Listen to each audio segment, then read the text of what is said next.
Hello दोस्तों, नमस्ते प्रणाम। मैं संगीता कश्यप अपने यूट्यूब चैनल में सभी दर्शकों का स्वागत करती हूँ। मैं एक छठ पूजा गीत लेके आई हूँ दोस्तों। अगर गीत अच्छा लगे तो कमेंट करके जरूर बताना, लाइक करना, शेयर करना, मेरे चैनल को सब्सक्राइब करना और कमेंट करके जरूर बताना दोस्तों गीत आप लोगों को कैसा लगा। के होलावे बांस के दाउरावा,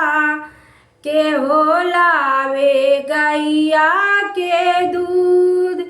के होलावे गैया के दूध,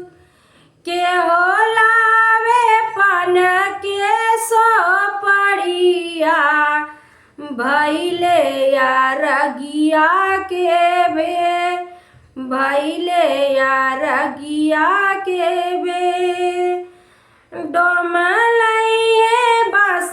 की दाउरावा, आहिरू गैया के दूध, आहिरू गैया के दूध, पनिहरिया लइए पन के सोपड़िया, भैले या रगिया के जून, भैले या रगिया के जून,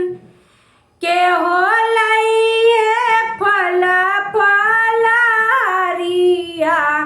नींबू नारियल ऊख, नींबू नारियल ऊख, के हो पेनिया पियारी धोतिया, भैले या रगिया के जून, भैले या रगिया के जून,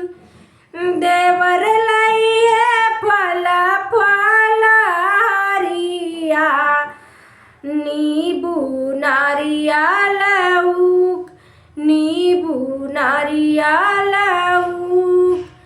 पिया पेनिया पियारी धोतिया, भैले या रगिया के जून, भैले या रगिया के जून, ससुरु लइए फल फलहारिया,